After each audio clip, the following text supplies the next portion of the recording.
Estamos aqui para mais um momento de estudo da Palavra de Deus. Vamos dar continuidade ao nosso estudo do livro Igreja Centrada, com o capítulo 21, preparando as pessoas para a vida missional.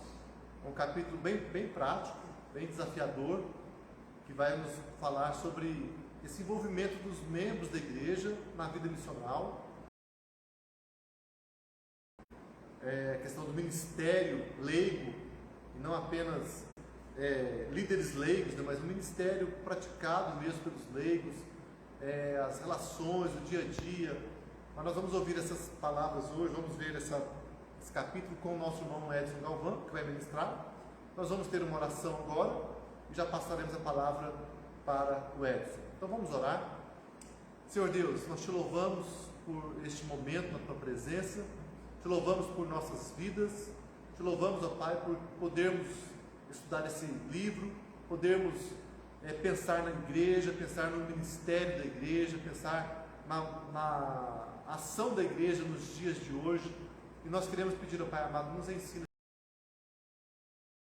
nessa noite, traga para nós aqui orientações, instruções, e que nós possamos crescer, tanto no conhecimento, como também na prática da Tua Palavra, na prática de ações que vão abençoar a igreja do Senhor. Usa o Teu Filho, nosso irmão Edson, cuide dele, Pai amado, e dê para ele toda a capacitação, para ele trazer esse estudo para nossas vidas, e nos abençoe a cada um que vamos participar deste estudo nessa noite. Te louvamos, ó Pai, te pedimos tudo em nome de Jesus. Amém.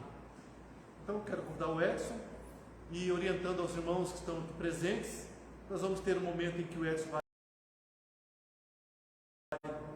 discorrer sobre o texto, procurando explicar todo o texto, e no final nós teremos um momento para participação. Então os irmãos que tiverem alguma pergunta, alguma questão que surge durante a explanação, que possa guardar a sua pergunta e vamos colocar no final para estarmos discutindo.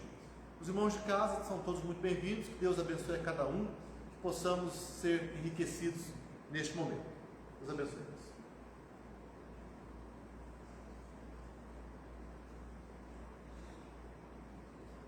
Boa noite, irmãos. Mais uma vez, aqueles que também nos acompanham pela transmissão. É uma alegria para nós, porque nós já estamos algumas semanas ou alguns meses estudando esse livro, A Igreja Centrada, Timothy Keller, um livro muito rico, com capítulos que nos desafiam demais a pensarmos a respeito da igreja, a respeito do nosso ministério, até mesmo dentro desse capítulo, como leigos. E esse capítulo 21, que vai falar sobre a comunidade missional, preparando as pessoas para essa vida missional, é um capítulo, como o pastor já comentou, um capítulo desafiador, um capítulo prático, que nos desafia mesmo a pensarmos de uma forma muito geral, global, a respeito de algo que é fundamental dentro da prática, dentro da convivência, dentro do inserir essas pessoas dentro de tantas atividades e tantas coisas que a igreja pode desenvolver, e que nós precisamos estar com o coração disposto, aberto, a servir, para desenvolver aquilo que Deus tem colocado nas nossas vidas. Então o livro, no capítulo 21, ele vai começar falando a respeito que realmente houve um investimento relativamente grande, em entender esse diálogo missional, procurando discernir de uma forma assim muito clara pontos que realmente são pontos fortes, pontos relevantes, assim como também entender os erros, entender as armadilhas, tudo aquilo que está envolto desse tema. Então esse tema nos desafia, já no início desse capítulo, a nós reconhecermos a importância de preparar e de envolver os leigos no ministério. Então isso é algo desafiador mesmo.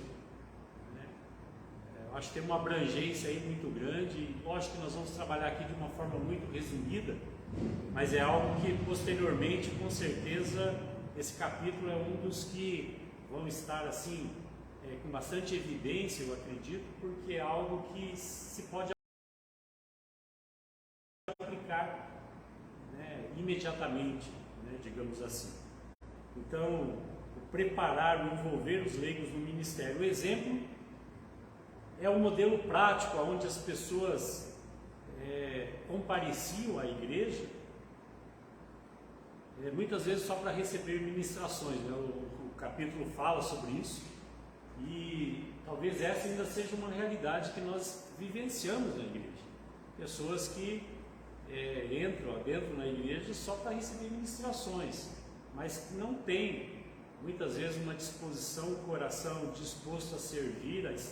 Eis-me aqui, estou pronto, né, para desenvolver algo, para me capacitar, né, para me equipar, para poder ser útil, né, sendo esse braço, mais esse braço, né, digamos assim, as mãos que se unem. Eu vi recentemente uma foto, até estou colocando lá onde eu trabalho, né, para começar a fazer um trabalho de engajamento de pessoas para se envolverem, né, várias mãos assim, mãos que se unem, né. Eu acho que isso é fundamental dentro dessa questão. Então a reflexão é: o ministério ordenado, né, ele faz essa pergunta, ele é obsoleto? Né, essa pergunta é algo assim para a gente pensar, refletir, e depois no final a gente pode também estar comentando sobre isso. Então, é a responsabilidade da liderança, né? Esse capítulo ele vai apontar um pouco para isso, edificar a igreja, né, seus membros no ministério da palavra e dos sacramentos. O ponto de referência é o ministério que envolve o discipulado dos leigos, né? Com qual propósito, né? Ele fala isso no capítulo, com que propósito é isso? E o propósito fundamental e essencial é a administração ao mundo, é levar o Senhor Jesus ao mundo, as pessoas, aqueles que realmente precisam. Então, o ponto de referência do ministério envolve isso, o discipulado dos leigos, com esse propósito de levar, de ministrar ao mundo. Então, essa é uma das maneiras mais práticas da igreja, apropriar das convicções desse diálogo missional, né, onde a abordagem ela deve ser sempre muito centrada e também muito equilibrada, né? Tem que ser, essas duas palavras, eu acho que elas são fundamentais em toda essa estrutura, né, dessa abordagem. Aí ele coloca uma entrevista aqui que ele teve com o Ed e o Ryan, do seminário Fuller, né, quando perguntaram a eles, a pergunta foi: quais são as marcas das igrejas que vivem de maneira missional? Quais são as marcas? E a resposta foi: para essas igrejas, o culto não é mais o principal meio de comunicação com as pessoas que não fazem parte da comunidade, mas a comunicação que acontece dentro da cultura por meio de membros dessa cultura que apresentam o Evangelho pela vida que levam.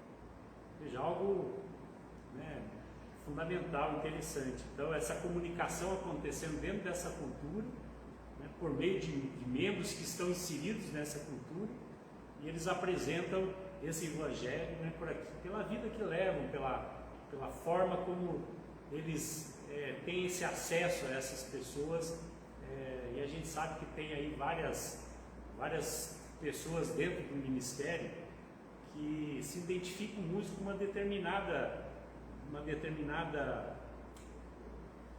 grupo de pessoas, né? Vamos pensar nos ciganos, por exemplo. Tem pessoas que se identificam com aquele grupo, né? Um grupo que é muito pouco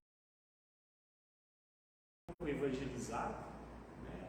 Tem outros que se identificam através de organizações, né? Com pessoas, com hippies, com outras formas aí da gente pensar com relação a estar inseridos, né, como membros dessa cultura. E esse capítulo sugere então meios, né, sugere ferramentas, com qual objetivo? O objetivo de incentivar, né, ele fala aqui de incentivar, de preparar os leigos a se engajarem no ministério. Dentro da cultura envolve o quê? O ministério leigo envolve, né, o ministério leigo da palavra, né, da edificação dos crentes e da evangelização dos não salvos. Então aí no ponto número 1, né, missionários informais, John Stott ele afirma que os cristãos tinham uma forte tendência de se abrigar em uma comunidade evangélica. As coisas não eram assim na igreja primitiva.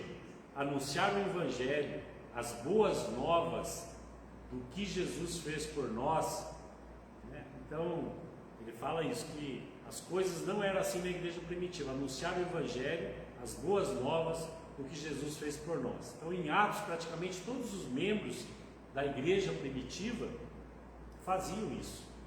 Ele coloca aqui que não somente os apóstolos, mas cada cristão, né, fazia evangelismo. Cada cristão levava a palavra. E aí nós temos alguns textos, não sei se a gente pode ler os textos. Eu queria pedir que alguém abra então em Romanos capítulo 15, versículo 14, Colossenses. Oi? Romanos 15, 14, Colossenses 3, 16 e 1 Colossenses 1, de 6 a 10. Tessalonicenses. Romanos 15, 14. E certo estou, meus irmãos, sim, eu mesmo, a vosso respeito, que estáis possuídos de bondade, cheios de todo conhecimento, aptos para vos admoestardes uns aos outros. Colossenses 3,16.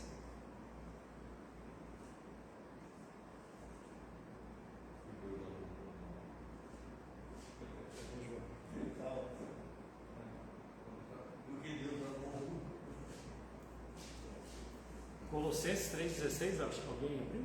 Habite ricamente em vós a palavra de Cristo, instruí-vos e aconselhai-vos mutuamente em toda sabedoria, louvando a Deus com salmos e hinos e cânticos espirituais, com gratidão em vosso coração.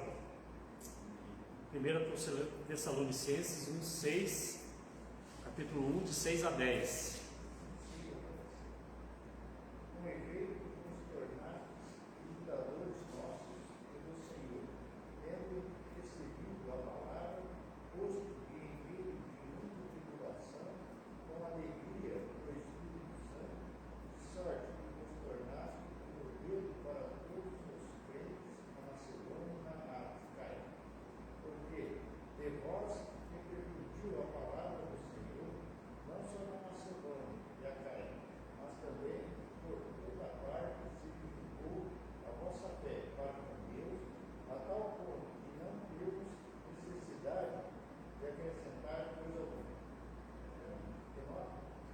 Isso, tá bom. Aí também nós temos 1 João 2, 20 a 27, que vai ter essa mesma abordagem, e também Hebreus 3,16, que vai mostrar o quê?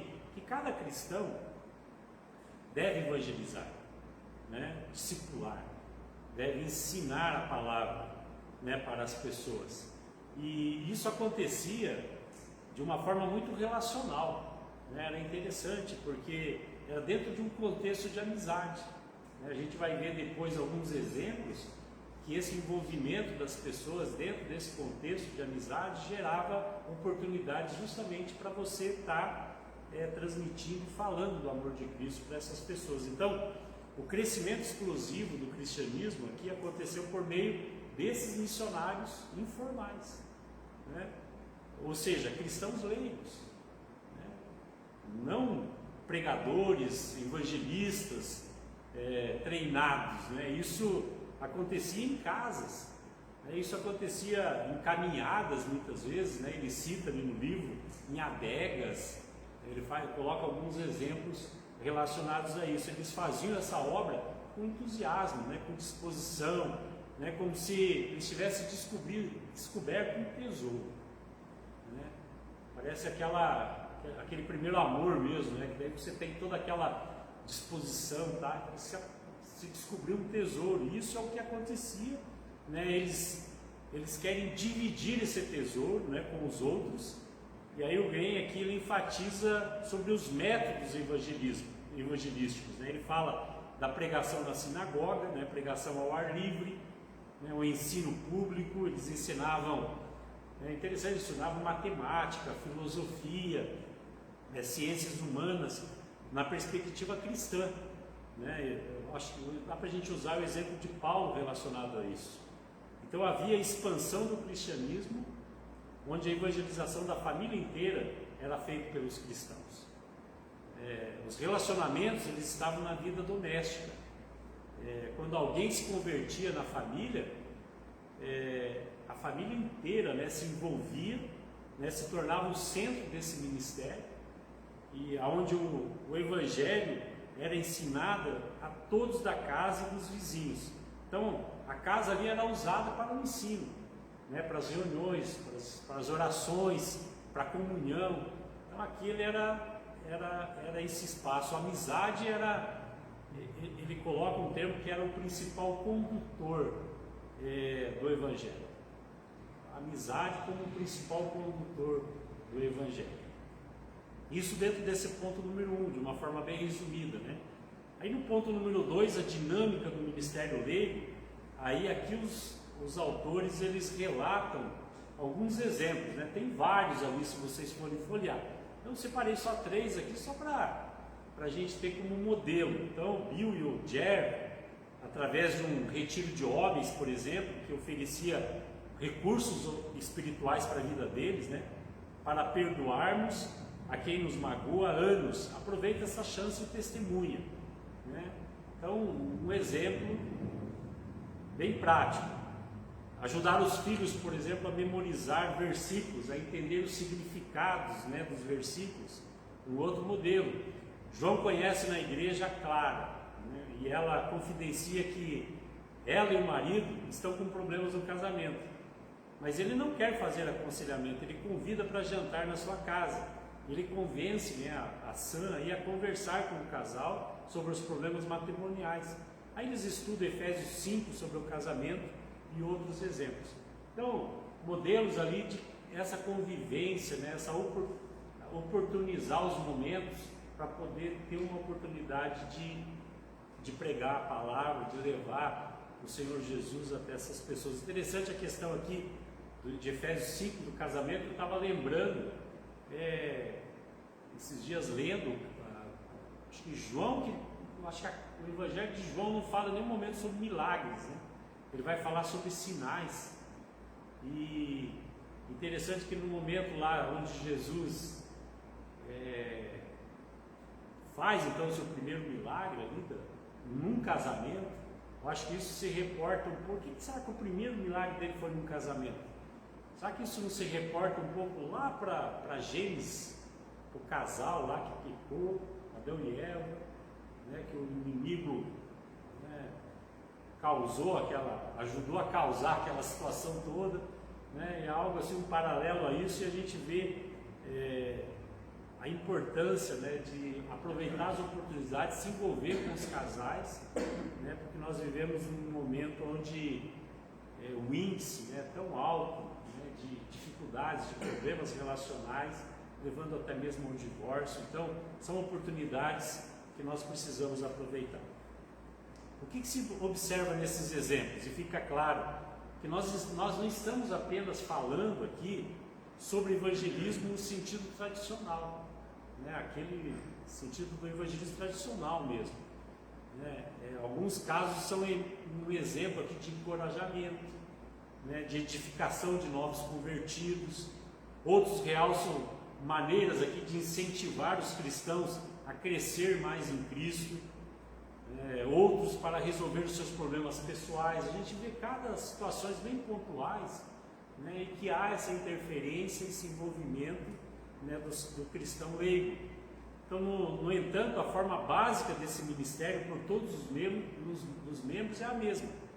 Como? Primeiro, orgânica, né, ocorre de uma forma espontânea, né, aparentemente, espontaneamente, né, para os programas organizados pela igreja.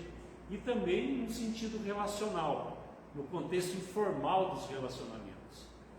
E 3, ele é capaz de aplicar a palavra, né, em oração. 4, ele é ativa e ela não é passiva. Cada um assume a sua responsabilidade, né, de ser um produtor e não somente um consumidor do ministério. Ele usa esse termo, pessoas que só consomem o ministério, né, mas ser aquele que promove, né, aquele que é um produtor. E é importante entender que nós estamos falando de ministério leigo, né? E ele cita bastante, dá uma ênfase aqui, e que nós estamos falando de ministério leigo e não de uma liderança leiga, né? Que tem uma diferença, né? A liderança leiga, geralmente, ele coloca aqui, normalmente requer alguma habilidade organizacional. E de comando também. Então o ministério leigo, ele não... os líderes leigos são extremamente importantes no ministério leigo, né? Líderes leigos sobrecarregados, ele cita nesse livro, pode destruir muitas vezes o ministério leigo da igreja, em funções diferentes. Então quando a liderança está com essa sobrecarga, né, ela pode correr o risco de cair nesse extremo. Ele usa um exemplo aqui que quando pelo menos 20 a 25% dos membros da igreja estão engajados nesse tipo de ministério orgânico, relacional, né, isso cria um dinamismo tão poderoso na igreja que leva a inspirar a igreja, amplia a capacidade de edificação e de evangelização. Então, quando há mais envolvimento, né, a tendência, a probabilidade é que a capacidade, a edificação, né, para evangelização, para comunhão, enfim, eu acho que isso reflete em todos os aspectos, em todos os setores da igreja. Então, os ministros leigos, eles aconselham, eles exortam, eles instruem, eles discipulam e testemunham tanto a cristãos como a não cristãos. Eles se envolvem na vida das pessoas, né, para que essas pessoas aceitem a fé, para que eles cresçam na graça, e aí a igreja cresce. Mas a igreja cresce aqui não só em quantidade, ela cresce em qualidade também. Então isso é algo que ele cita muito também nesse capítulo. Então o evangelismo missional por intermédio de pequenas decisões, é muito importante. O ensino clássico quanto à natureza do Evangelho, ele fala aqui que ser cristão é estar unido a Cristo pela fé.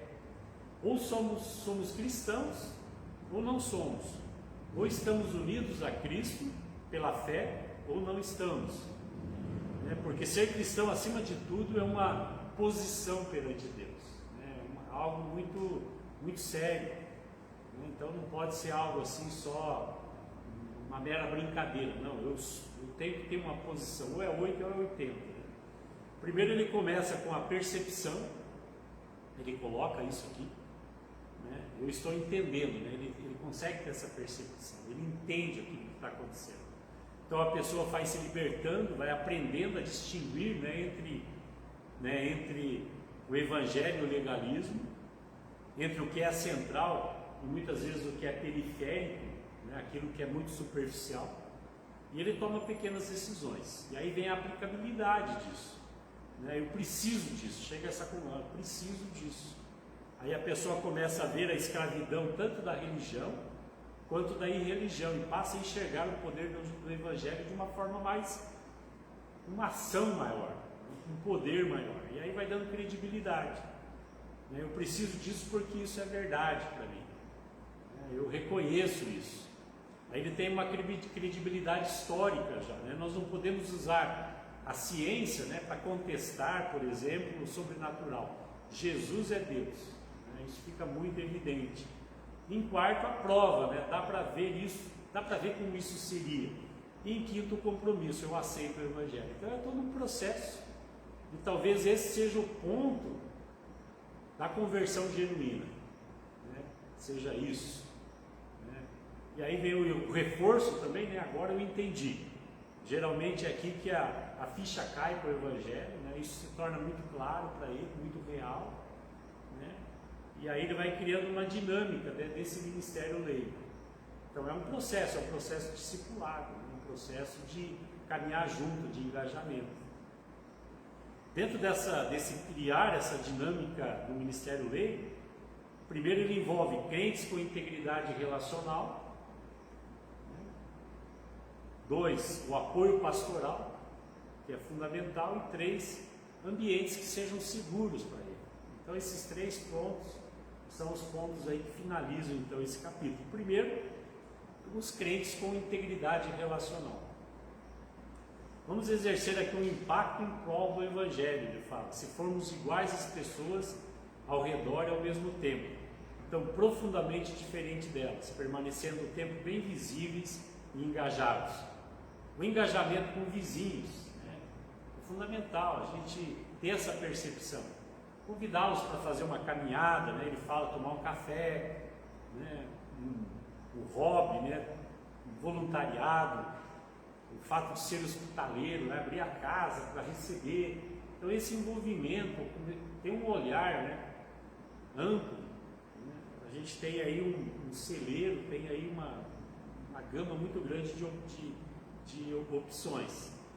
O engajamento com colegas e amigos, né? Muitas vezes chamar essas pessoas para assistir jogos juntos, frequentar a academia junto, né? Uma noite de filmes, etc. Ele vai citando esses exemplos, e parte do encorajamento aqui é o desejo de se identificar como cristãos, né?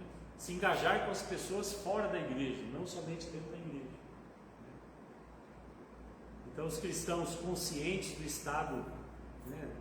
Estar consciente do estado de perdição mesmo das pessoas, né? Mas que seus relacionamentos com os não crentes sejam normalmente superficiais. Então essa abordagem, ele usa aqui que essa abordagem chama uma bolha cristã. Preenche todos os seus relacionamentos importantes fora do trabalho, com outros cristãos, né? O seu tempo é usado em atividades cristãs sem se envolver com o mundo lá fora. Aí não busca oportunidades, né, de aprender com os não crentes. A gente aprende com essas pessoas também, né? Etc. Ele vai usando esses exemplos. Esses são 3 fatores, né? O igual, ele coloca aí, o diferente e o engajado. Então, ele fala como um alicerce, né, daquilo que é denominado de integridade relacional cristã. Mostra a integridade cristã quando se envolve, né, com essa vida relacional da cidade, né, relacionada também quanto à fé, integrada a todos os aspectos da vida dessas pessoas. Então, muitas igrejas pensam em evangelismo como uma transmissão, muitas vezes, de informações, né, colocado muito nessa ótica. Mas isso ele coloca aqui que é um erro. Nós precisamos muito mais, às vezes, de relacionamentos significativos mesmo, onde você investe o seu tempo e você consegue fazer com que aquela pessoa realmente entenda todo esse processo, e o ponto final é que ele, né, receba o Senhor como o Senhor e Salvador da sua vida. Então, a pergunta que ele coloca aqui é: por que existe tanta integridade relacional entre os crentes? Não se dispõe a fazer nenhum investimento emocional, é mais um relacional, né, social e nem financeiro nas pessoas ao redor. Então, muitas vezes o nosso investimento é muito mais no lado emocional, né, no lado relacional, e ele coloca que muitas vezes não se dispõe a fazer esse investimento, né, tanto emocional, social e até mesmo financeiro, né, nas pessoas ao redor. Talvez ele coloca aqui que a internet contribuiu muito para isso, né? Ele fala do fato de que a internet ajudou aqui contribuiu para isso, porque aumenta a nossa relutância em investir emocionalmente nas pessoas. Aí é algo para a gente pensar e depois estar discutindo, né? Por que muitos leigos não se envolvem? Por que ainda se acham presos muitas vezes, né? Pela falta de habilidade, às vezes, que acha que essas pessoas têm, né? Falta de conhecimento. E aí vem o segundo ponto, que é um fator necessário, que é o apoio pastoral. Então, o apoio pastoral, ele coloca que os pastores precisam estar atentos ao ministério leigo, ajudar, né? Preparar essas pessoas, ajudar a equipar essas pessoas, caminhar com elas, né? Deve se envolver pessoalmente na vida dessas pessoas, dos ministros leigos, né? Essa conexão pastoral, ele coloca que ajuda, né, na falta de motivação muitas vezes dessas pessoas. Então o pastor tem um papel fundamental aí, e é isso que se constrói. Isso se constrói por esse ensino informal, né, de apoio. Ele fala aqui de encorajamento, de levar as pessoas leigas a usar os seus relacionamentos no ministério da palavra, né, o pastor como exemplo, né, de como falar às pessoas sobre as questões da fé, né, desse relacionamento pessoal com Deus, de como orar por elas, além de servir de exemplo, né. É importante também que os pastores conservem uma visão prática, né? Uma visão simples. Então ele fala de preparar realmente a igreja. Então o livro aqui mostra exemplos, né? O primeiro é 1 a 1, né? De forma informal. O 2, 1 a 1, mas de forma planejada, né? Intencional, oferecendo experiência, compartilhando a fé. Então ele coloca que o pastor aqui ele tem que trabalhar de várias formas para estabelecer esse fundamento motivacional de cunho teológico para esse evangelismo do leigo, né? Usando o próprio evangelho, né? O ensino, usando a pregação, usando o apoio pastoral individual. Então, isso é fundamental aí nesse processo. Então o Evangelho, em contrapartida, leva-nos a olhar para o não cristão e entender que talvez ele seja uma pessoa, às vezes até bem melhor do que nós, ele coloca dessa forma, né? Então o pastor também precisa mostrar que o Evangelho, ele nos enche de esperança, né? Quanto aos não cristãos. Isso é um ponto fundamental. Por fim, nós temos que explicar que o Evangelho nos enche também de coragem para evangelizar. Então esses dois fatores, né, que devem nos encher precisa mostrar que o Evangelho enche de esperança, mas também o Evangelho nos enche de coragem para nós estarmos evangelizando. E aí, por último, ambientes seguros. Mas para isso a igreja precisa oferecer nas suas mais variadas atividades um ambiente seguro. E esses ambientes ele fala aqui que nós devemos evitar, a igreja deve evitar 2 perigos: de confundir o visitante, né, e 2, de ofender o visitante, colocando muitas vezes pedras de tropeço aí nesse caminho. E nós vamos deixar isso aqui para discutir no final. Aí qual que é a conclusão? O evangelismo deve ser natural, o evangelismo acontecerá na amizade e, em geral, convidar não crentes para visitar a igreja é seguro, se toda a comunidade ela for receptiva, calorosa aos que não têm fé. Então isso é um desafio para nós.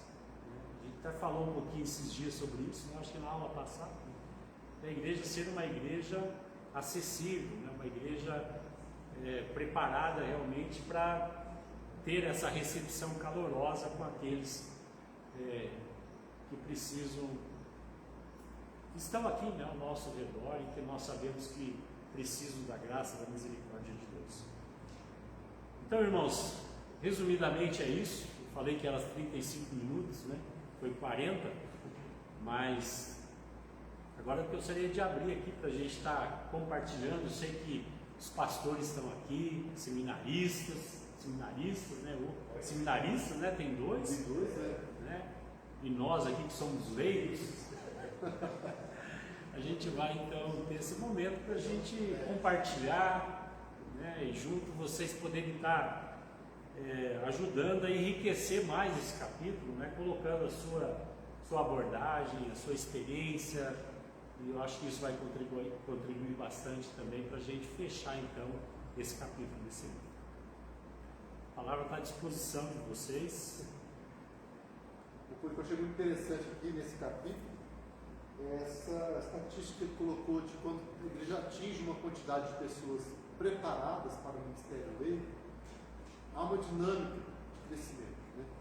E isso, a gente percebe assim, que quando ele fala liderança leiga, quer dizer, são presbíteros, são diáconos, líderes de ministérios, que já estão já acostumados com a estrutura da igreja, e isso envolve um tempo maior. Mas aí deixa claro que essa liderança leiga, bem como o pastor principalmente, deve preparar os membros normais, os leigos da igreja, para eles terem um ministério dinâmico e um ministério espontâneo. E a gente vê que essa é uma grande sacada mesmo, é um grande desafio da igreja. Porque se a igreja tem uma proporção de 25%, quer dizer, um quarto da igreja estará atuando continuamente no seu dia a dia, no seu trabalho, no seu lazer, e isso vai também impactar os demais membros da igreja. Então a tendência vai aumentar esse número a cada momento. Então é um desafio para nós, assim, e um sonho também. Eu creio que é uma coisa assim que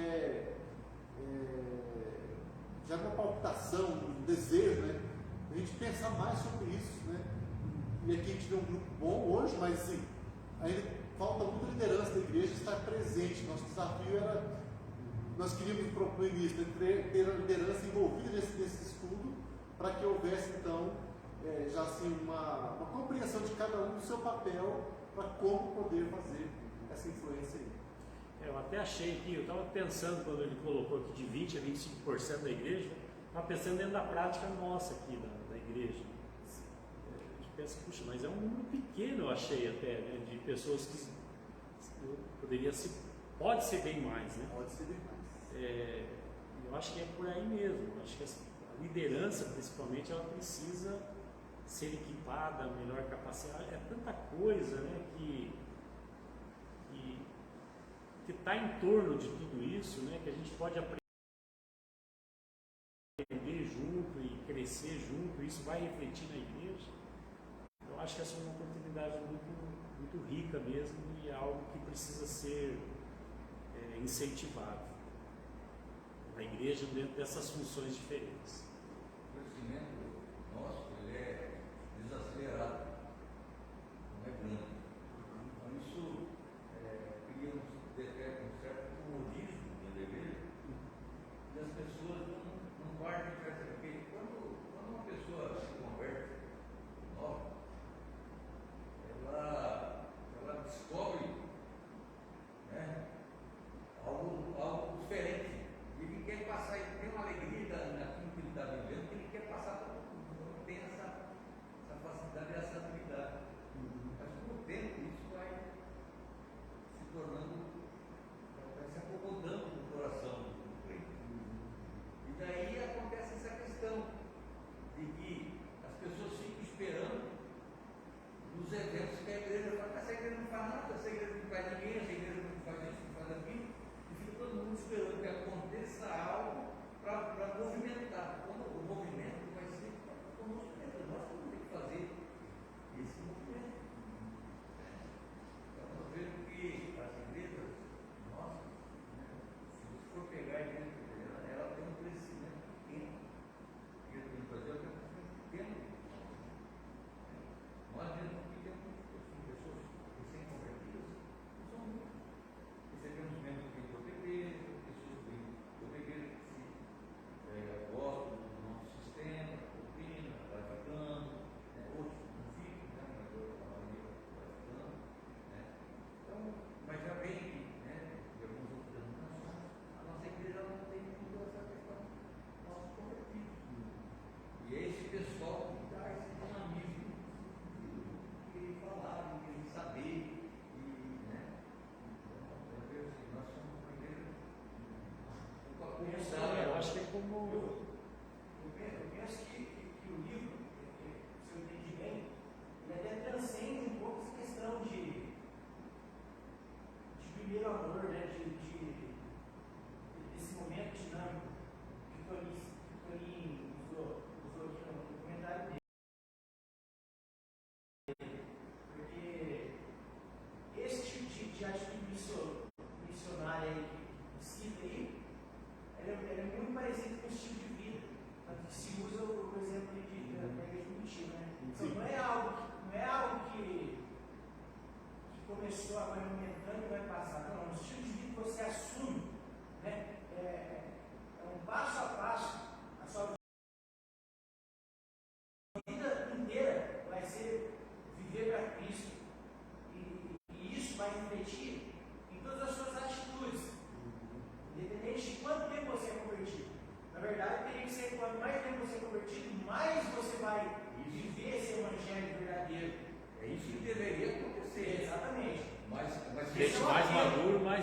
tempo, né? Se você for avaliar hoje, o que se pratica hoje na igreja do pedido, nas igrejas? Quais são as práticas que você tem que era o exemplo de crescimento lá na igreja do pedido? O que se faz hoje em dia? Quando eu penso a igreja primitiva, ela era perfeita? Não era. Né? Por exemplo, pensa lá, ontem a gente estava falando sobre a questão social. Então, lá na igreja primitiva, eles venderam tudo, mas tinha um contexto para isso. As pessoas acham que hoje tem que fazer a mesma coisa. Até pensando nessa questão, olhando para uma igreja igual a nossa, igual a muitas igrejas que já têm muitos anos de existência e acabaram pegando uma rotina não ideal, né, desse comodismo. Por isso que esse livro ele vem falar o quê? Uma visão teológica, que muitas igrejas querem assim, aprender com uma igreja grande, que cresceu, para como que eu faço para a igreja crescer?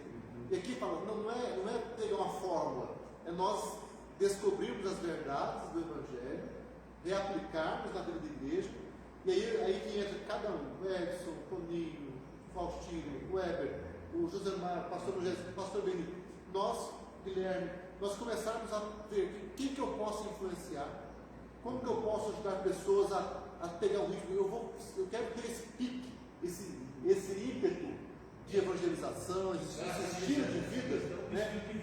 E isso ser transmitido para os que vão chegando também, né? Esse é o nosso, eu creio que é nosso desafio nesse material, né? E assim, não é esse material, a palavra de Deus sendo trazida para nós através desse estudo do Tim Keller. Por exemplo, lá no comecinho foi dito lá, né, que o culto não é a principal meio de comunicação para os de fora. Lá está dizendo, para a comunidade, ele entra, porque é o que a pessoa vem buscar. Para os de fora, não.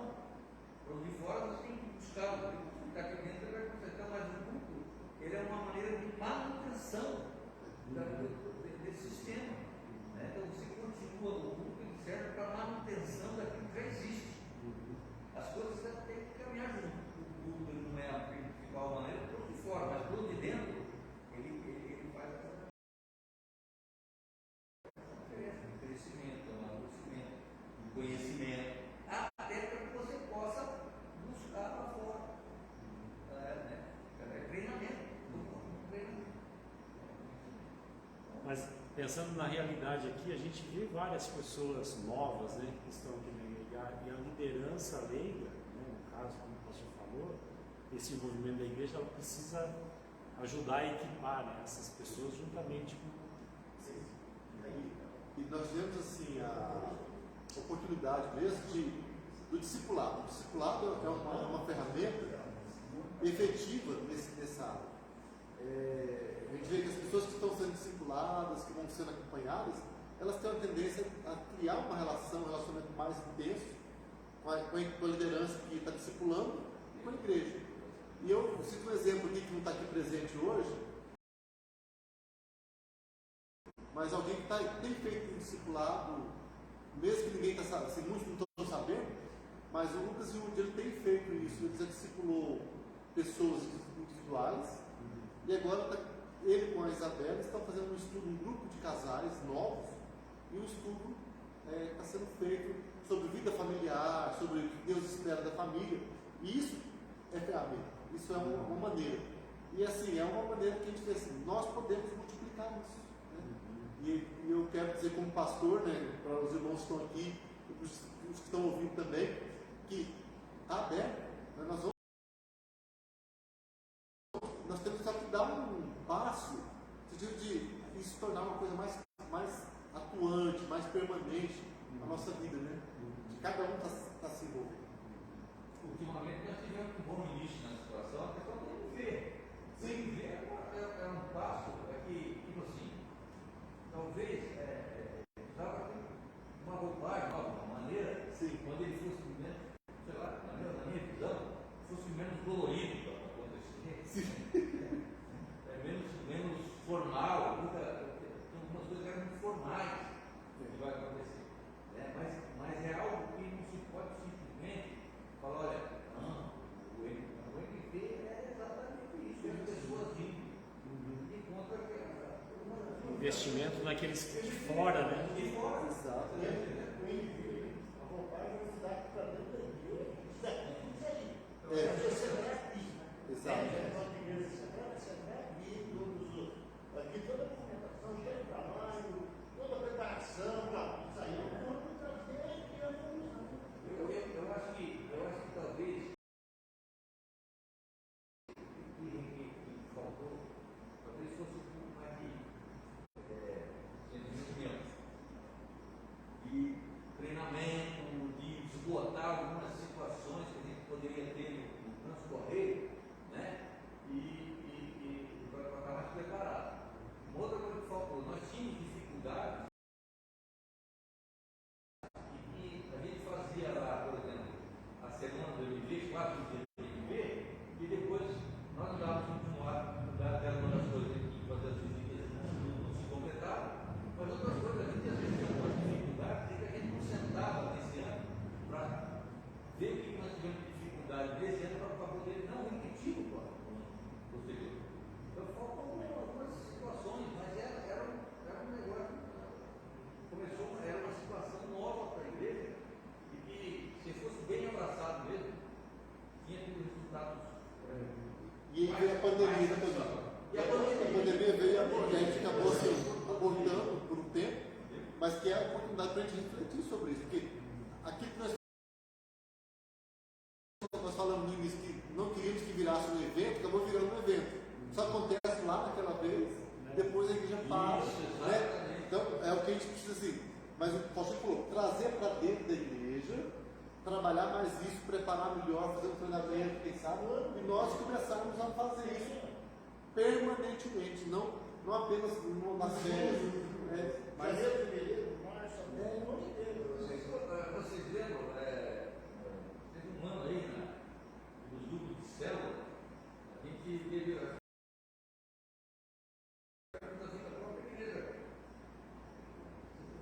igreja local, não era mais a igreja, né?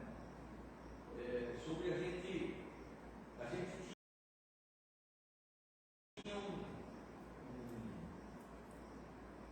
era um filme DVD que a gente chamava os vizinhos para participar. Lembrava desse negócio? A minha esperança com o Billy Graham, foi? Não sei, eu sei que a gente fez, inclusive no nosso grupo de célula.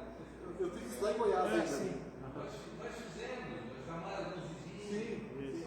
Mas nós fizemos aquilo uma única vez. E essa ideia que foi colocada, ver um filme, conversar sobre. E ela fosse voltar para a reunião. Não foi aquela vez, meu lanche foi embora. E nós também fomos atrás desse cantor. Mas eu acho que essas iniciativas você pode trabalhar às vezes com grupos menores, né? Líderes assumirem casais, não sei, né? De uma vez por semana, 15 dias, se reunir, trabalhar algum tema, né? Acho que isso é importante também. Exatamente. Edson, o que eu entendi mais no livro é que ele está tentando trazer a igreja dele, despertar essa vida prática corriqueira. A minha função depois de você ter Cristo é ser testemunha de Cristo. Aonde? Onde eu estou. Né? Então, porque ele falou assim, na minha vizinhança, qual a minha influência na vizinhança? Qual a minha palavra na vizinhança? Né? E eu lembro bastante que a igreja presbiteriana, nossa igreja, ela cresceu muito, todo mundo, né, se você pegar a história, foi com um trabalho leigo realmente. Leigo aonde? Aonde você chegava, o crente não ia procurar uma igreja, outra denominação. Ele começava o trabalho com os filhos dele, com a família dele, convidando os vizinhos. Então, ali ia nascendo normalmente o quê? O que ele está falando aí, um pequeno grupo, estudar a palavra. Mas por quê? Essa família, esse pessoal, tinha convicção e preparo bíblico. A igreja dava esse suporte. Né? Aí, o culto começou a ser atrativo. E aí, para mim, começou a se perder. Porque você não edificava mais as pessoas no culto. Você trazia uma coisa para fazer um movimento, fazer uma atração. E aí foi perdendo o quê? A conteúdo bíblico. O que está trazendo para nós? Todos que eu li agora, é justamente isso, enfatizar os conteúdos bíblicos. Né? É aquele de pregação. Eu prego para edificar ou eu prego para sustentar? Se eu estou pregando para edificar os meus crentes, eu estou transmitindo a conversão para aqueles que são visitantes. Né? Então ele vai criando um estilo de vida natural na coisa. Se questionado dele para mim, foco para dizer isso, olha, hoje eu tenho 25% da igreja nesse estilo de vida. Já faz uma revolução na igreja. Por quê? Desperta outros para o mesmo estilo. Né? Agora, a gente mora às vezes 30 anos, 40 anos no lugar. Né? Você não vê ninguém da tua vizinhança, você tem um contato mais direto com o Evangelho. Sabe quem você é, sabe se você é todo mundo que vai do braço para a igreja, claro, mas não tem um contato autêntico da tua fé cristã naquele momento. E a gente está querendo te chamar a atenção para isso, para que desenvolva esse hábito natural da grande pérola que eu encontrei. Né? Agora, realmente, a gente tem a tendência de cair no comodismo, né? De ficar no pepão.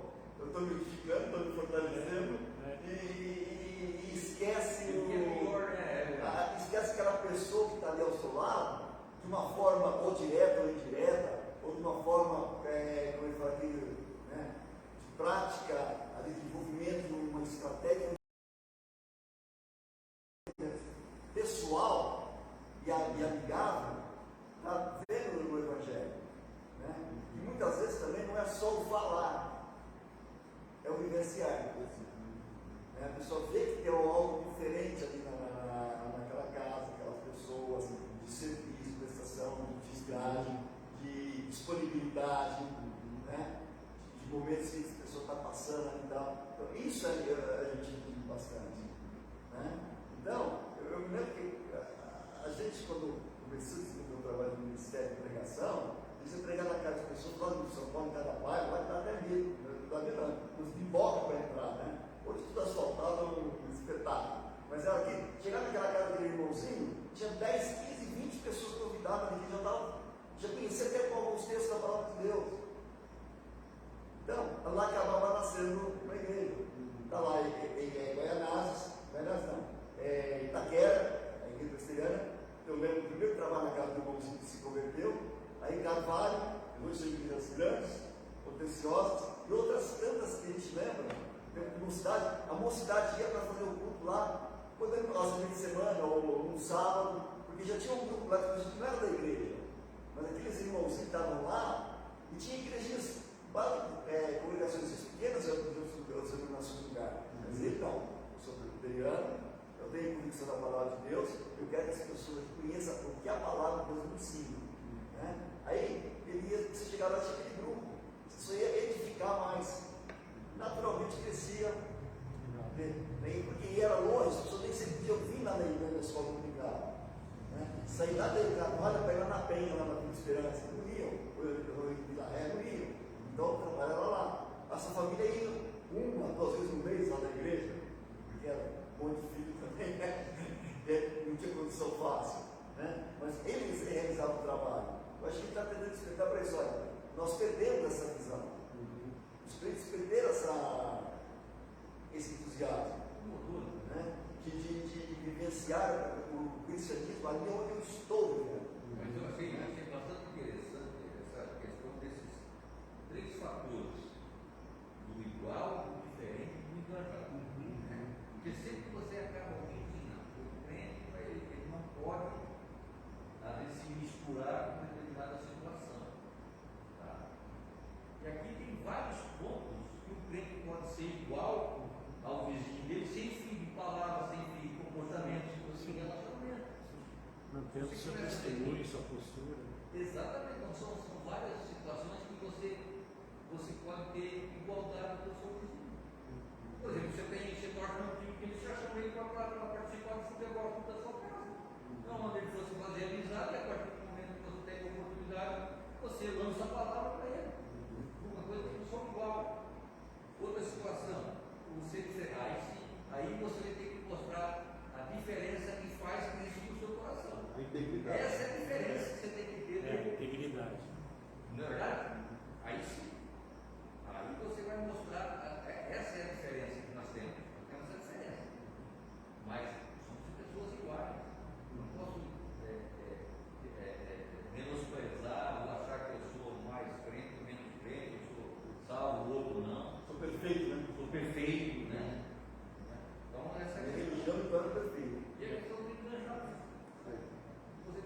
a gente pode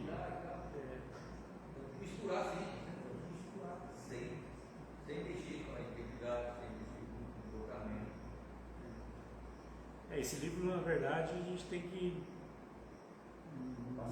comer, mastigar muito ele, né? Porque é rever, recapitular, e depois ir com a aplicabilidade disso dentro da prática, né? da nossa realidade aqui.